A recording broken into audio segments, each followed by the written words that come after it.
My HMO hospital's St. Mary's, I think. Is this?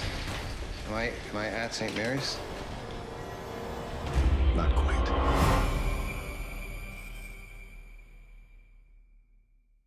The story started with me reading about weird sexual fetishes. The first one that I came across was acrotomophiles, and those are people who are sexually attracted to amputees. And then I found out about apotemnophiles, and those are people who want to become amputees, that their body image doesn't feel complete unless their right leg or their left arm is removed. And then my father-in-law, who is a podiatrist, started patenting these implants, and he was telling me all about the trial phases and the different tests that he would have to do.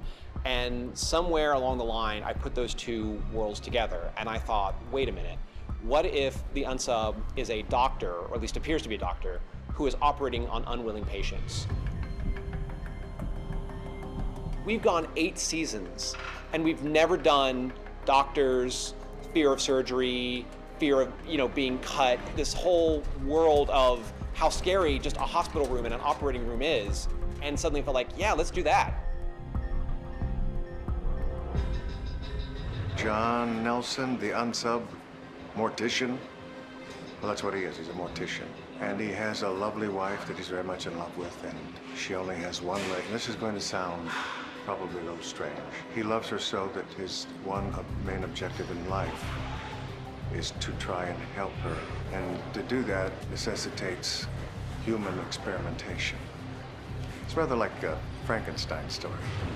It's less about being menacing and being malicious as it is being virtuous. He's not malevolent, he's being benevolent.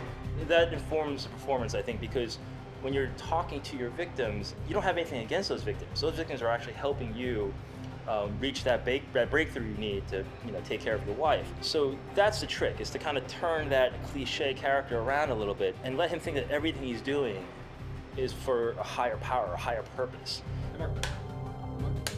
I'm doing it from the point of view of great love.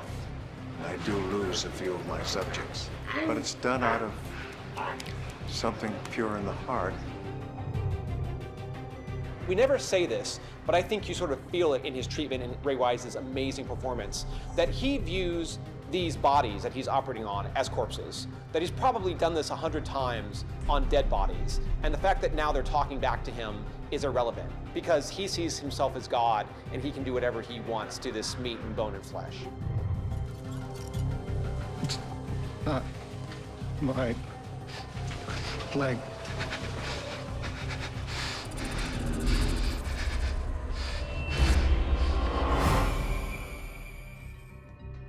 We decided to go with 4 or 5 prosthetics on this episode. Carl got a prosthetic leg. Donna got 2 because she had to be matched one day to the next day. And then we also had stumps that we had to put on for the morgue and some legs that were also on the morgue table. This is Marion, who's playing Donna. She's playing one of our victims who gets her leg switched out. This is a prosthetic that I put on, which started out like this. And I had to stitch it up before I put it on. We glued it on. There is a couple different colors. On the lighter side, there's 2 base colors here and 2 base colors here, stippled on, made to look like skin, and then I airbrushed 3 or 4 different freckly type colors on both sides. And then I added some bruising and redness and yellowy bruising and greens and all that, just to make it look a little more real and lifelike and gross. And then the blood, and all that adds up to disgusting. Oh my God! I know. Congratulations. Whose leg is that? She didn't survive the transplant, but you did.